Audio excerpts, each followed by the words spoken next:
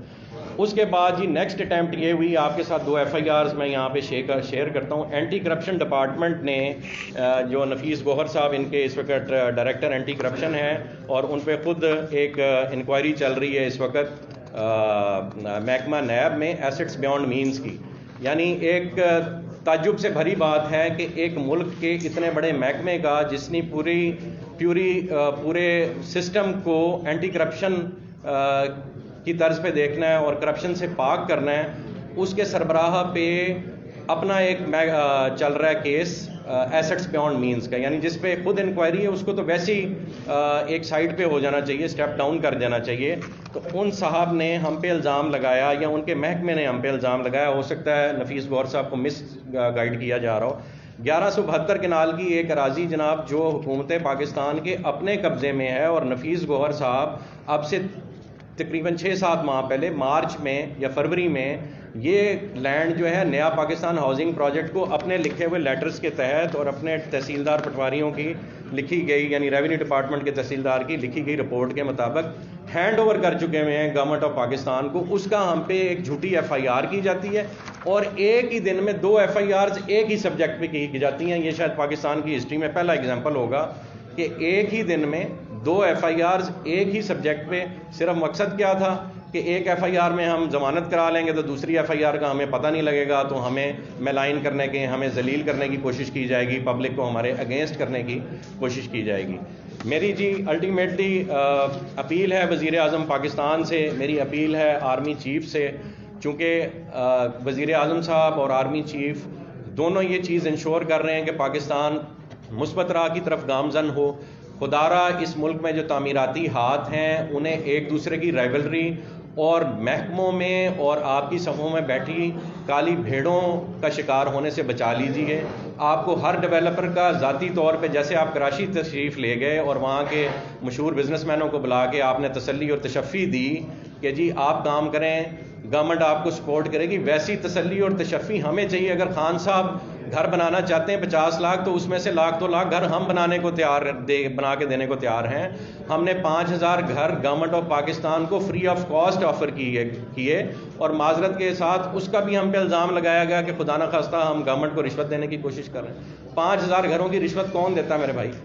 ہم نے گورنمنٹ کو فری آف کاسٹ اس لیے بنا کے دینے کا وعدہ کیا کہ ہم نے ان سے ریکویسٹ کی کہ ہمیں ہمارے 50,000 یا 75,000 کنال کا NOC آپ سنگل ڈے میں دیں, ہمیں کوئی محکمہ تنگ نہ کرے, ہم سے ڈلیوری لے, ہم پبلک کو بھی ڈلیوری دیں گے اور ہم گورنمنٹ کو بھی فری آف کاسٹ گھر بنا کے دیں گے. لیکن آج تک وہ بات ہماری کہیں سنی نہیں گئی اور الٹا ہم پہ اس کے الزامات لگائے گئے. تو خان صاحب سے ریکویسٹ ہے کہ ہمارا بات ہاتھ بنے, بازو بنے. آپ کا کام ان بزنس مینوں نے کرنا ہے, ان سرکاری افسروں نے ایک لمٹ تک کرنا ہے, ان آپ کے صفوں میں موجود منسٹرز نے اور آپ کے ممبرز نے ایک حد تک کرنا ہے. اس کے بعد جو عام پاپولیشن ہے, وہ پاکستان کی عوام, وہ پاکستان کا بزنس مین, وہ پاکستان کے کاروباری افراد, آپ افراد, ڈاکٹرز, انجینئرز نے کرنا ہے. اگر آپ ان کو سپورٹ نہیں کریں گے تو یہ ملک ڈیولپ نہیں ہوگا. 2 ہی چیزیں ہیں اس ملک کے پاس خاص, ایک ایگریکلچر اور دوسری آپ کی کنسٹرکشن انڈسٹری. اگر آپ کنسٹرکشن انڈسٹری کو سپورٹ نہیں کریں گے تو یہ ملک ڈیولپ نہیں ہوگا, سنگاپور نہیں بنے گا. ہمیں موقع دیں, ہم سب کے لیے, اپنی جان مال عزت آبرو اس ملک کے لیے, دین اسلام کی سربلندی کے لیے اور اپنے کیے ہوئے وعدوں کو نبھانے کے لیے میں, میرے پارٹنر سب حاضر ہیں. تو ہمیں خدا را موقع دیجیے جی. Thank you. اور اب آپ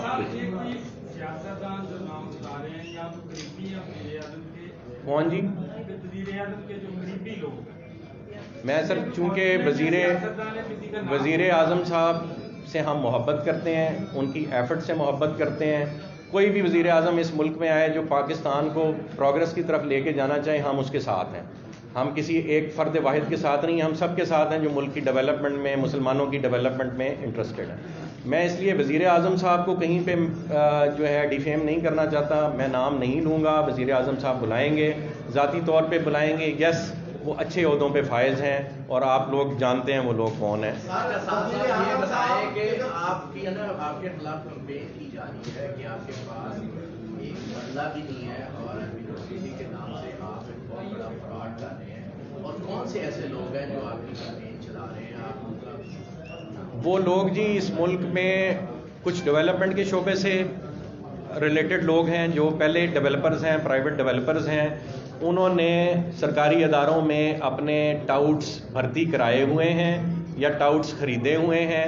وہ یہ کمپین, یہ منظم کمپین ہمارے خلاف ہی نہیں, وہ ہر اٹھنے والے پروجیکٹ کے خلاف چلتی ہے اور اس کا شکار بہت سے لوگ ہو چکے ہیں. اب تو ہم چونکہ بندوق کی نوک پہ ہیں اور ہمارے پاس اس کے سوا کوئی آپشن نہیں تھا کہ ہم آپ سب کو بلاتے اور اپنی درد بھری آواز اس ملک کے ہر فرد تک, وزیر اعظم صاحب تک, آرمی چیف صاحب تک, چیف جسٹس آف پاکستان تک پہنچاتے, اس لیے ہم یہاں حاضر ہیں.